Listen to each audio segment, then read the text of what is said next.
دوستان عزیزم، درود و مهر. امیدوارم هر کجای این دنیا هستین حال دلتون عالی باشه. اگه فکر میکنی با مرغ نمیشه غذای جدید و خاص درست کرد، این ویدیو قرار نظرتون رو عوض کنه. این غذا زمان زیادی نمیبره ولی نتیجهش غیر قابل تصوره. پس تا انتهای ویدیو همراه من باشید.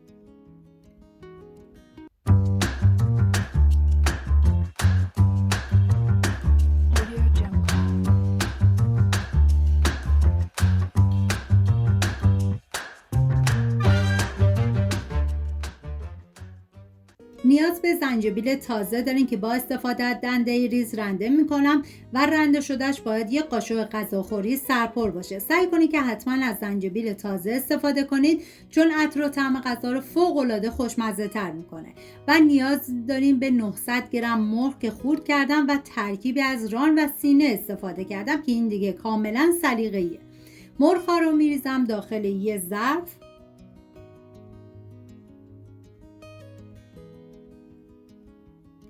و زنجبیل رنده شده رو بهش اضافه میکنم و ما نیاز به آب لیمو ترش تازه هم داریم که من چون لیمو ترشی که استفاده کردم ریز بود از 2 عدد استفاده شده، ولی اگه لیمو ترشی که استفاده میکنید درشت بود 1 عدد کافیه.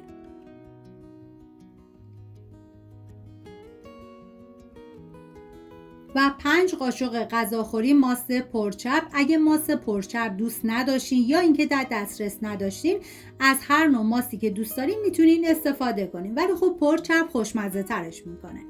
نوبت اضافه کردن ادویه هست، شامل نمک، زردچوبه، ادویه کاری، فلفل سیاه، پودر تخم گشنیز، پودر سیر و پاپریکا که همه ادویه‌ها 1 قاشق چایخوری هستن، ولی پودر تخم گشنیز رو من 1 قاشق غذاخوری استفاده کردم.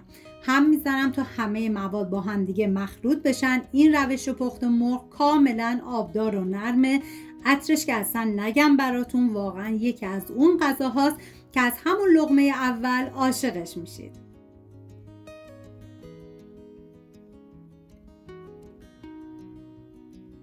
و حالا توی این مرحله 4 قاشق غذاخوری زعفرانم اضافه میکنم که اگر دوست نداشتین میتونین زعفران رو حذف کنین. هم میزنم و بعد میذارم به مدت 2 ساعت این مواد داخل یخچال باشه تا مزه ها کاملا به خورده هم برن.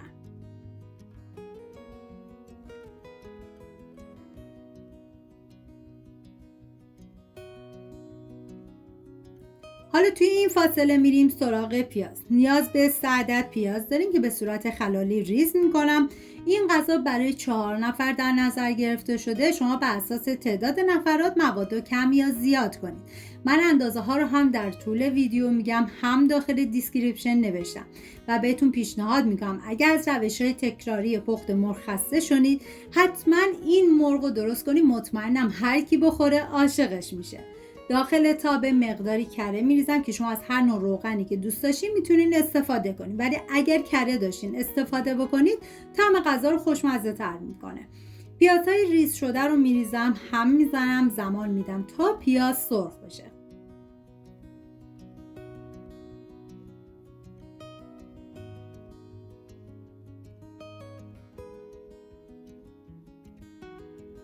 بعد از اینکه پیازها سرخ شدن و به این مرحله رسیدن دیگه حرارت رو خاموش میکنم.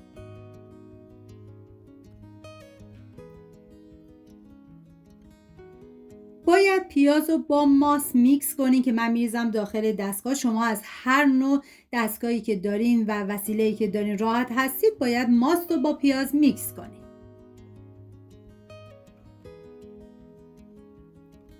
و شروع میکنم به میکس کردن.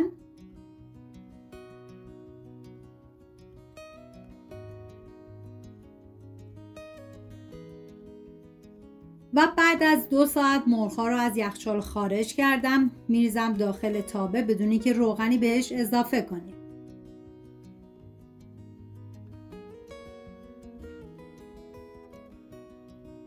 هم میزنم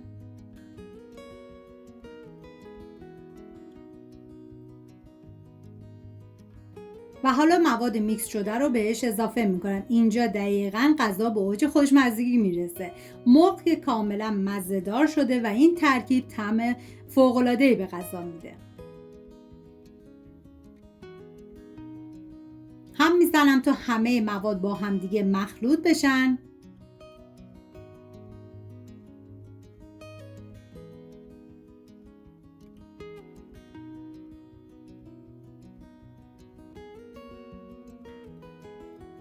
و مقداری آویشن توی این مرحله به مرغ اضافه میکنم و 2 لیوان آب جوشم میریزم و زمان میدم به مدت 35 دقیقه این غذا به غلظت برسه و مرغ کاملا پخته بشه.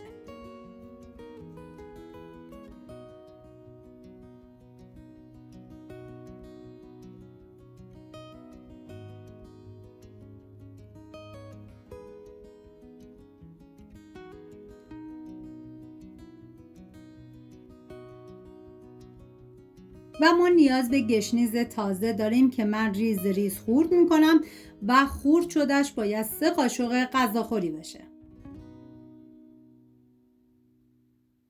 سعی کنید که حتما هم از گشنیز تازه استفاده بکنید چون طعم غذا رو فوق‌العاده خوشمزه تر میکنه.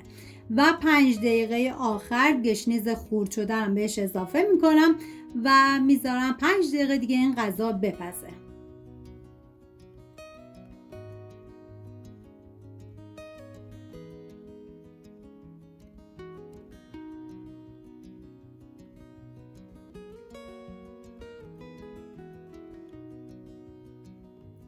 خب اینم از غذای خوشمزه امروزمون. امیدوارم درست کنید و طعمش لذت ببرید.